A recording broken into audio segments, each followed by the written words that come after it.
Hello दोस्तों, आज न्याय दर्शन की 5वीं क्लास है। तो इसमें हम सन्निकर्ष को पढ़ेंगे। तो सन्निकर्ष 6 प्रकार का होता है न्याय दर्शन में। यानी कि इंद्रियों के माध्यम से किसी वस्तु का जो संपर्क हो रहा है, सन्निकर्ष हो रहा है, कांटेक्ट हो रहा है, वो उसको सन्निकर्ष कहते हैं। और 6 इंद्रिय का यहाँ पे वर्णन होगा। तो किसी भी इंद्रिय के माध्यम से किसी वस्तु को हम देख रहे हैं तो उसको जो देखने की विधाएं हैं वो 6 प्रकार की हैं, यानी 6 स्तर में उसको पूरी तरीके से हम जानते हैं। जैसे घट को देख रहे हैं तो पहले हम आँख से उस घट को देखते हैं, तो आँख का और घट का संपर्क होता है। तो ये आँख क्या है? इंद्रिय द्रव्य है, और वो घट भी पृथ्वी द्रव्य है।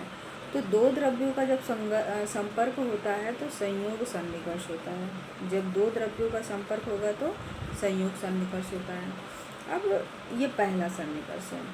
उसी तरह मन और आत्मा का भी है, क्योंकि मन भी द्रव्य है वैसे इसी के 9 द्रव्य में, और आत्मा भी द्रव्य है। तो जो आत्मा को प्रत्यक्ष करने का साधन है वो मन है। मन के द्वारा आत्मा का प्रत्यक्ष होता है। तो यहाँ 2 द्रव्यों का संयोग है, तो ये संयोग सन्निकर्ष है। अब इसके बाद दूसरा जो सन्निकर्ष है वो है संयुक्त समवाय। अब संयुक्त और समवाय, पहले तो समवाय समझिए क्या है। ये संबंध है।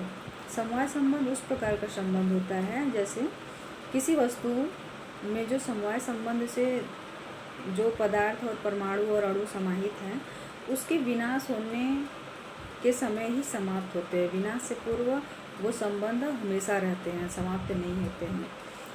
एक युत सिद्ध संबंध होता है, एक अयुत सिद्ध संबंध होता है। युत सिद्ध संबंध का मतलब होता है यदि जो 2 वस्तुओं का या 2 द्रव्यों का या 2 अणु परमाणुओं का संबंध है, 2 अवयवों का संबंध है, तो उनको अलग करते हैं तो अलग अलग भी उनकी सत्ता अस्तित्वमान होती है। जैसे मेज़ पर पुस्तक है, तो मेज़ पर से पुस्तक हटा दीजिए तो दोनों का अलग अलग भी अस्तित्व रहेगा। लेकिन घड़ा जो है वो मिट्टी से बना हुआ है, यानी मिट्टी में घड़े का स्वरूप है। तो जैसे ही घड़ा फूट जाएगा, जब तक घड़ा है तब तक घड़े और मिट्टी का संबंध बना हुआ है।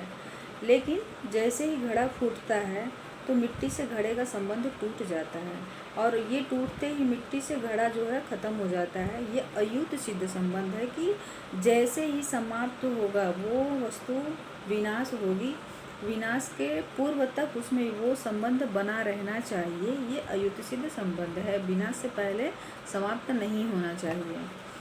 और आधार और आधेय के रूप में ये संबंध होता है। मिट्टी आधार है, मिट्टी में घड़ा आधेय है। ठीक है। अब दूसरा जो सन्निकर्ष है संयुक्त समवाय। और समवाय के 5 संबंध होते हैं कि द्रव्य और गुण में जो संबंध, जैसे अब मिट्टी द्रव्य हो गया, घड़ा गुण हो गया। रूप, जो घट का रूप है लाल रंग का है या गोलाकार है, चौकोर है, ये उसका जो रूप है ये गुण है। रूप क्या है? गुण है। और घड़ा क्या है? द्रव्य है। देखिए मिट्टी में घड़ा है तो घड़ा अभी गुण है, किसके लिए? मिट्टी के लिए। और मिट्टी क्या है? द्रव्य हो गया। उसी प्रकार जब हम घड़े के रूप की बात करेंगे तो अब घड़ा क्या हो गया? द्रव्य हो गया, और उसका रूप क्या हो गया? गुण हो गया। ये जो गुण है उसका रूप घट में समवाय संबंध से रहता है। द्रव्य और गुण का संबंध समवाय संबंध होता है। ठीक है। तो इस प्रकार के संबंध को समवाय संबंध कहते हैं। अब हम पहला सन्निकर्ष में क्या होता है कि हम प्रत्यक्ष करते हैं चक्षु से घट का। तो 2 द्रव्यों का सन्निकर्ष हुआ तो संयोग सन्निकर्ष हुआ। अब उसके बाद दूसरा स्तर आता है तो हम घट के रूप को भी देखते हैं, उसका आकार क्या है, उसका रंग क्या है।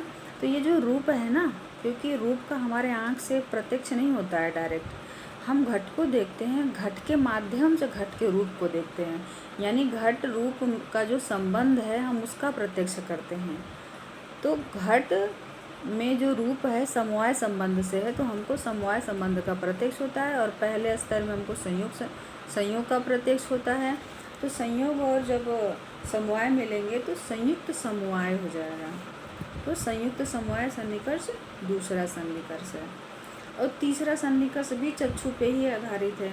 घट को देखे, उसके रूप को देखे। अब देखिए जब घट आधार है, उस घट में जो गुण उसका रूप है घट में है, घट गुणी हो गया और रूप उसका गुण हो गया।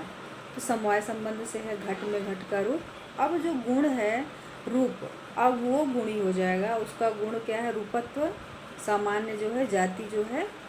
तो जो व्यष्टि और जाति का संबंध है वो समवाय संबंध से होता है, तो रूप में रूपत्व का संबंध भी समवाय संबंध से है। तो तीसरे स्तर में हमको रूप में रूपत्व का सन्निकर्ष होगा समवाय संबंध से ही, और घट में रूप का भी सन्निकर्ष हुआ समवाय संबंध से ही। तो 2 बार समवाय का हमको सन्निकर्ष होगा, तो समवेत समवाय हो जाता है, समवाय प्लस समवाय। तो जो तीसरा स्तर का है संयुक्त समवेत समवाय सन्निकर्ष होता है। और आज 3 सन्निकर्ष काफ़ी हैं, और 3 को अगले वीडियो में बताते हैं। धन्यवाद।